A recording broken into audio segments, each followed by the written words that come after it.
Moon est l'un de mes films préférés. C'est un excellent film à petit budget avec Sam Rockwell, à voir absolument si tu ne l'as pas vu. Je te préviens, il y aura des spoilers dans cette vidéo. Le film raconte l'histoire de l'astronaute mineur Sam qui est stationné sur la Lune pour une mission de 3 ans afin d'extraire de l'hélium précieux de la surface lunaire et de l'envoyer sur Terre pour aider à la crise des ressources. Petite anecdote, la Lune contient vraiment beaucoup d'hélium et la Terre en manque réellement. Bref, Sam est stationné sur la Lune pour un contrat de 3 ans afin d'extraire cette ressource précieuse et de l'envoyer sur Terre. Sam était l'unique humain sur la Lune, avec pour seule compagnie Gertie, une intelligence artificielle semi-sentiente.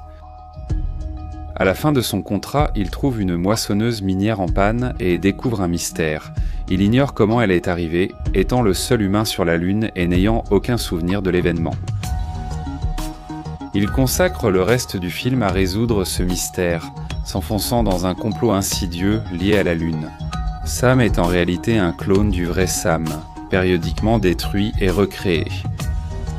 Le clone Sam travaille en permanence sur la Lune pour remplir le contrat, tandis que le vrai Sam vit sur Terre et touche le salaire du clone. Entre les scènes principales, Sam reçoit des messages vidéo de sa famille restés sur Terre. Malheureusement, il ne peut pas répondre, car les systèmes de communication ne sont pas entièrement opérationnels. À première vue, le film semble être un excellent mystère de science-fiction, mais un utilisateur de Reddit, Kedan1313, a récemment mis en avant un aspect du film que j'avais manqué lors de mes précédents visionnages. Avec une interprétation moins littérale de l'histoire de Sam, le récit devient plus profond, troublant et mélancolique.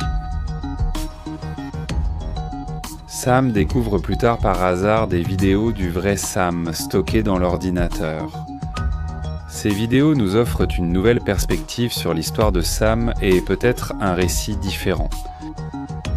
Considérez ceci.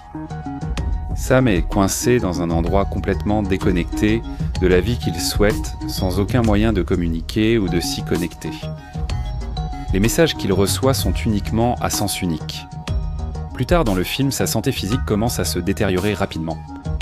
Et il est essentiellement piégé dans l'endroit le plus désolé et solitaire qu'un humain ait jamais visité, dans un corps qui se remplit lentement. C'est presque un reflet parfait de l'expérience d'un patient piégé dans un état comateux ou végétatif permanent.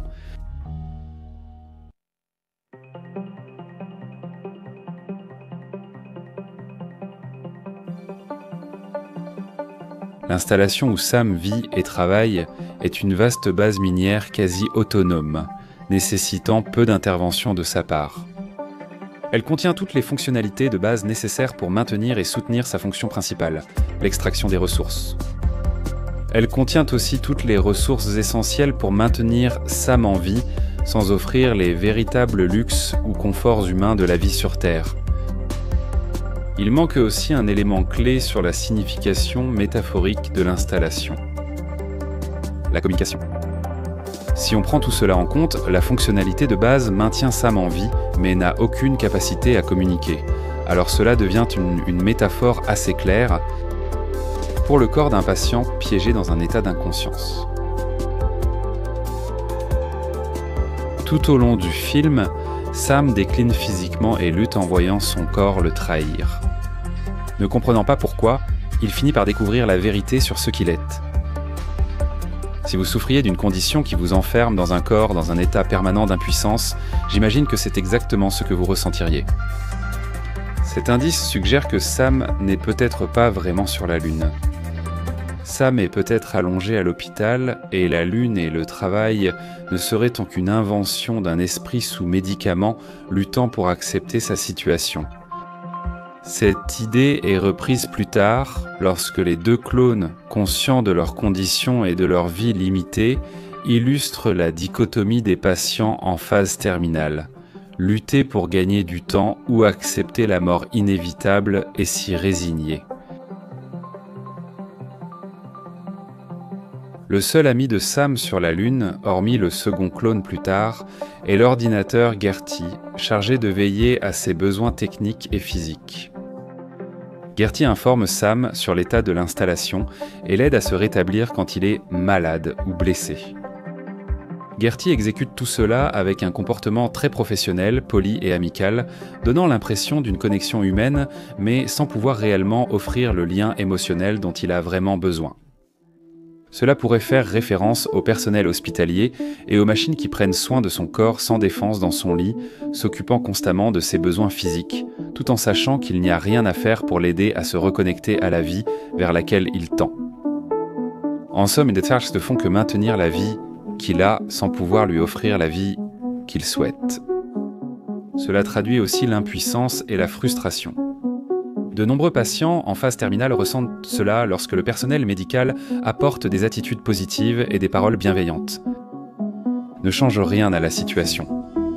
Peut-être que le plus grand et le plus triste indice que le film pourrait parler de bien plus qu'un simple mystère spatial, c'est la communication à sens unique, qui est exactement le type de communication auquel une personne piégée dans un corps inerte serait limitée. À chaque fois qu'il voit une nouvelle cassette, il est rempli à parts égales de joie et d'agonie, car il voit ce qu'il désire et aussi la barrière qui l'en empêche. Pour Sam, la chose qui lui a donné le plus de bonheur est aussi celle qui lui cause sa plus grande douleur, l'espoir.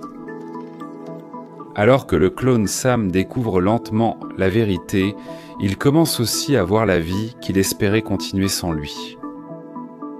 Pour les patients cloués au lit, capables de comprendre sans pouvoir répondre, je ne peux rien imaginer de plus terrifiant ou triste. Ce qui est intéressant, c'est que le clone Sam Hun, ayant vu l'horrible réalité, choisit de succomber à sa condition et de mettre fin à sa vie, tandis que le clone 2, sans cette expérience, reste défiant et retourne sur Terre. Moon est un film fantastique, et c'est vraiment un film que je recommanderais à tout le monde. Ce point de vue m'a donné encore plus envie de revoir le film. J'espère que vous le ferez aussi.